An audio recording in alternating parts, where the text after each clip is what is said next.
both the perpetrators and their heinous crimes, as well as those who are their victims, happens to be Muslims. Resultantly, our image is being shaped by the extremist actions of a tiny minority that exists on the fringes of our society. The practices and professions of this extremist minority are in conflict with the true teachings of Islam.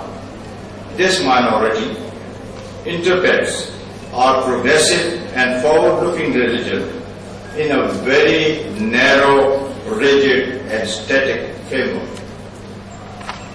Some of our mosques and madaris are being misused to propagate the extremist version of our moderate religion. Their acts of violence in the name of our noble faith are abhorrent and unacceptable. Such actions do not promote the just causes that these extremists claim to espouse. The lawyers community, you ladies and gentlemen, the enlightened lords, custodian of law and champions of human rights, have to play a lead role in reforming our society. We all must break our silence. The terrorists and extremists do not represent Islam. We must not allow them to hijack our religion. To preach religious and sectarian hatred with impunity and to tarnish the image of Islam and the Muslims. We must reclaim our faith from these usurpers and project the real, moderate and tolerant spirit of Islam to the world. Towards this end, President Pervez Musharraf's strategy of enlightened moderation is need of the hour. We must reject extremism and go for the socio-economic development.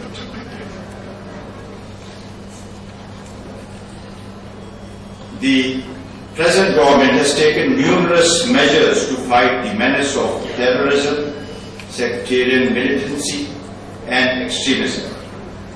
Some of these measures are promulgation of the Anti-Terrorist Act, proscription of militants and extremist organizations. Today, 16 parties stand banned in Pakistan and 2 have been placed on the watch list. We have raised new counter-terrorism structures at various tiers to face the challenge of terrorism. Automation of our border control systems will ensure that Pakistan remains no longer a sovereign state. We are in the process of reforming our madaris to bring them into the mainstream of our education system. Besides reforms in our law enforcing agencies, we have taken great strides in their capacity building. Police reforms is a major achievement which I shall dilate upon in a short while. Our law enforcing agencies have had major successes in apprehending the terrorists and busting their networks. But unfortunately, these terrorists are not brought to justice due to our complicated and lengthy legal trial procedures. May I take this opportunity to put a question to the legal community in general and the high achievers in particular, that how can we ensure speedy justice to the terrorists so that they can meet their logical fate? These are the kind of challenges, ladies and gentlemen, I put before you.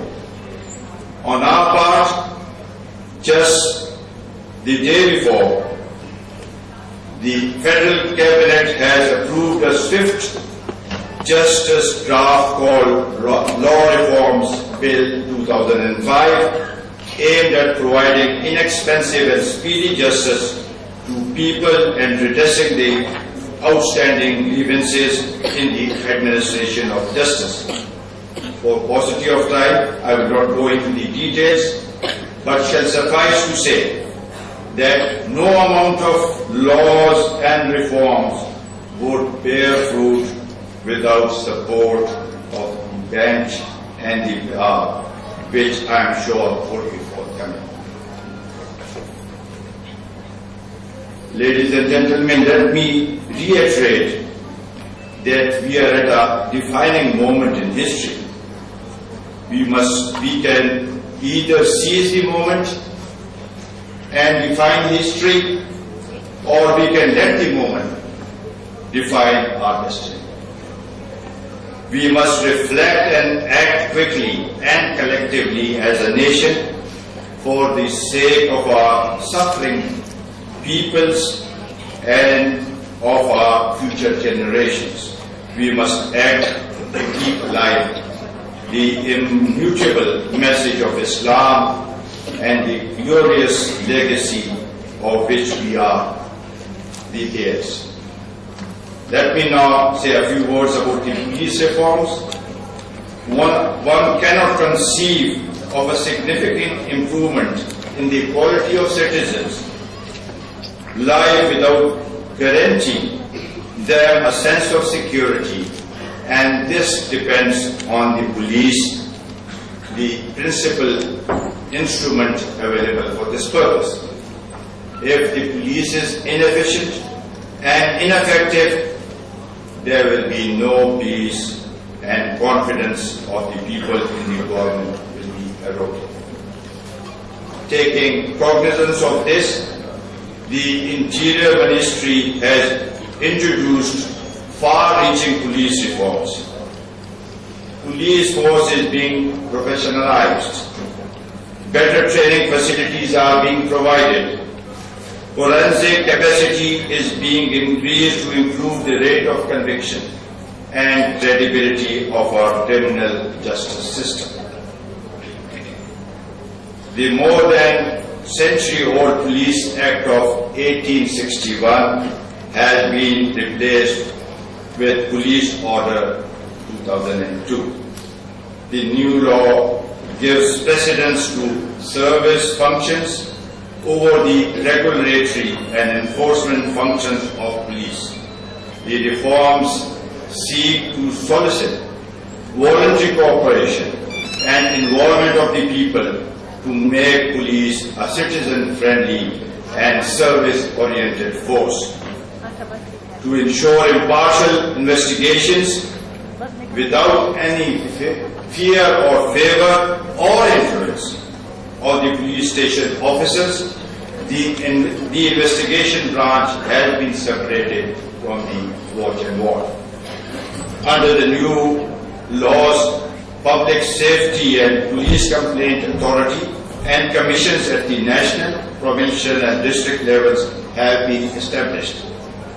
Not only are such commissions established for the first time in the history of Pakistan, but exceptionally, representation from the opposition parties have also been made mandatory. Not only these independent authorities and commissions which are outside the police shall perform monetary role, but shall act as a credible mechanism for controlling police misconduct. I am happy to say that there has been unprecedented investment in the past 5 years in Pakistan's resource-starved sector of criminal justice. Under the Access to Justice program, the government in 2002 negotiated a hefty loan of $350 million for improving both capacity and infrastructure